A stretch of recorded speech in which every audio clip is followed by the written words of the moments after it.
नमस्कार दोस्तों, मैं के आपके सामने फिर हाजिर हुआ हूं श्रीमद् भागवत गीता की सीरीज का अगला वीडियो आपके सामने प्रस्तुत करने के लिए। तो आइए शुरू करते हैं आज का ये वीडियो।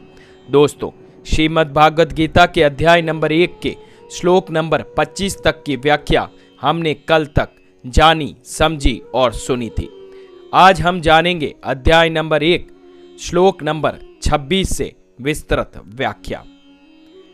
अर्जुन ने वहां खड़ी दोनों पक्षों की सेनाओं के बीच अपने पिता तुल्य चाचाओं, ताऊओं, पितामहों, गुरुओं, मामाओं, भाइयों, चचेरे भाइयों, पुत्रों, भतीजों, मित्रों, ससुर और शुभचिंतकों को भी देखा।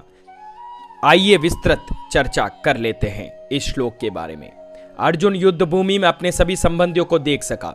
वह अपने पिता के समकालीन भूरिश्रवा जैसे व्यक्ति, भीष्म तथा सोमदत्त जैसे पितामहों, द्रोणाचार्य तथा कृपाचार्य जैसे गुरुओं, शल्य तथा शकुनि जैसे मामाओं, दुर्योधन जैसे भाई, लक्ष्मण जैसे पुत्रों, अश्वत्थामा जैसे मित्र एवं कृतवर्मा जैसे शुभ चिंतकों को देख सका। वह उन सेनाओं को भी देख सका जिनमें उनके मित्र थे। अब आइए लिए चलते हैं आपको श्लोक नंबर 27 अध्याय नंबर 1 की विस्तृत व्याख्या के बारे में। जब कुंती पुत्र अर्जुन ने अपने बंधु बांधवों को वहां देखा, तब उसका मन अत्यधिक करुणा से भर गया और फिर गहन शोक के साथ उसने निम्न वचन कहे। आइए जानते हैं इसकी विस्तृत व्याख्या। अपने बंधु बांधवों को युद्ध स्थल पर एकत्रित देखकर अर्जुन का ध्यान पहली बार भातृहत्या वाले इस भयंकर युद्ध के परिणामों की ओर गया। वह महापराक्रमी योद्धा जो युद्ध लड़ने के लिए उद्यत था, जो पांडवों के प्रति किए गए अन्यायपूर्व व्यवहार का प्रतिशोध लेने हेतु शत्रुओं को मृत्यु के द्वार पहुंचाने के लिए मानसिक रूप से तैयार था, उस अर्जुन का हृदय अचानक प्रवेशित हो गया। शत्रु पक्ष की ओर से एकत्रित अपने कुरुबंध बांधवों को देखकर अर्जुन का हृदय शोक में डूब गया। उसकी बुद्धि भ्रमित हो गई और अपने कर्तव्य का पालन करने के लिए उसकी निडरता कायरता में परिवर्तित हो गई। उसके हृदय की दृढ़ता ने कमलता का स्थान ले लिया था। इसलिए संजय ने उसे कुंती उसकी माता पुत्र कहकर उसके स्वभाव की सहृदयता और उदारता को व्यक्त किया है। अब आइए जानते हैं श्लोक नंबर 27 अध्याय नंबर 1 की विस्तृत व्याख्या। अर्जुन ने कहा, हे कृष्ण, युद्ध करने की इच्छा से एक दूसरे का वध करने के लिए वहां अपने वंशजों को देखकर मेरे शरीर के अंग कांप रहे हैं और मेरा मुंह सूख रहा है। आइए विस्तृत से इसकी व्याख्या भी जान जाते हैं।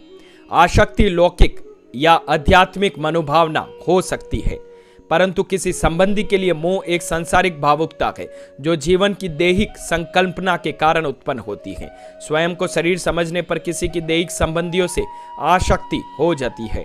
अज्ञानता पर आधारित यह आसक्ति हमें आगे सांसारिक चेतना की ओर ले जाती है।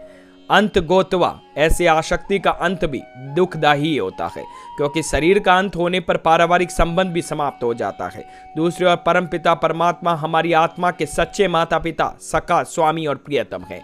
इसलिए आत्मा के स्तर पर भगवान में अनुरक्त होना आध्यात्मिक मनोभाव है जो हमारी चेतना को ऊपर उठाता है और हमारी बुद्धि को प्रकाशित भी करता है। भगवान के प्रति प्रेम महासागर की तरह है जिसकी सर्वव्यापकता में सब कुछ समा जाता है, जबकि दैहिक संबंध संकीर्ण और भेदभावपूर्ण होते हैं। यहाँ अर्जुन सांसारिक मोह का अनुभव कर रहा है जिसने उसे शोक के महासागर में डुबो दिया और वह अपने कर्तव्य पालन के विचार से कांपने लग गया। तो दोस्तों, आज के इस वीडियो में बस इतना ही। कल के वीडियो में हम आगे के श्लोकों की विस्तृत व्याख्या करेंगे। हमारी ये सीरीज भगवत गीता की आपको कैसी लग रही है हमें कमेंट सेक्शन में जरूर बताइएगा, और हमारे ये चैनल के सब जानता है आपको कैसा लगता है हमें प्लीज लाइक, शेयर, सब्सक्राइब करना ना भूलें। धन्यवाद।